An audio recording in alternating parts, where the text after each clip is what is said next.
રાજપીપળામાં નવરાત્રી પછીની 11ના દિવસે જ રાવણની નગરયાત્રા કાઢી દહન કરવાનો રિવાજ છે। કાછિયાવાડ સમાજ માને છે કે રાવણ એ પરમ જ્ઞાની બ્રાહ્મણ હતા, પરંતુ તેમણે કરેલા કુકર્મની જાણ સમાજને થાય તે હેતુથી રાજપીપળા શહેરમાં રાવણની નગરયાત્રા કાઢી દહન કરવામાં આવે છે। આમ તો દશેરાના દિવસે રાવણનો વધ રામ ભગવાને કર્યો હતો અને તમામ જગ્યાએ દશેરાના દિવસે જ રાવણ દહન કરવામાં આવે છે।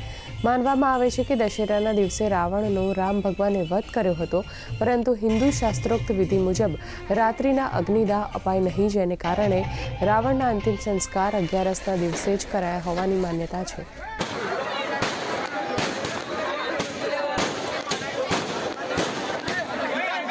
રાવણને 11ને દિવસે અમે લોકો દહન કરીએ છીએ અને સમગ્ર રાજપીપળાની અંદર એને માતાજીની સાથે નગરમાં ફેરવીએ છીએ। એનો ધ્યેય એક જ કે બુરાઈનો અંત શું આવે છે તે પરિણામ બતાવવા માટે જ અમે લોકો રાજપીપળા નગરની અંદર રાવણને સાથે લઈને નીકળીએ છીએ।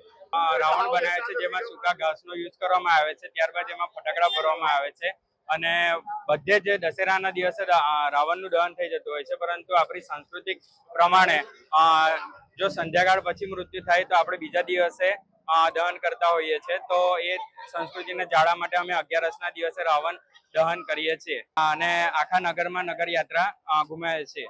આજે વખતની અમારી થીમ ઓપરેશન સિંદૂર છે। જેવી રીતે આતંકવાદીઓએ કુકર્મ કર્યા હતા, તેવી રીતે અસત્ય ઉપર સત્યનો વિજય થાય, એના માટે અમે આજે વખતની આ થીમ રાખી છે।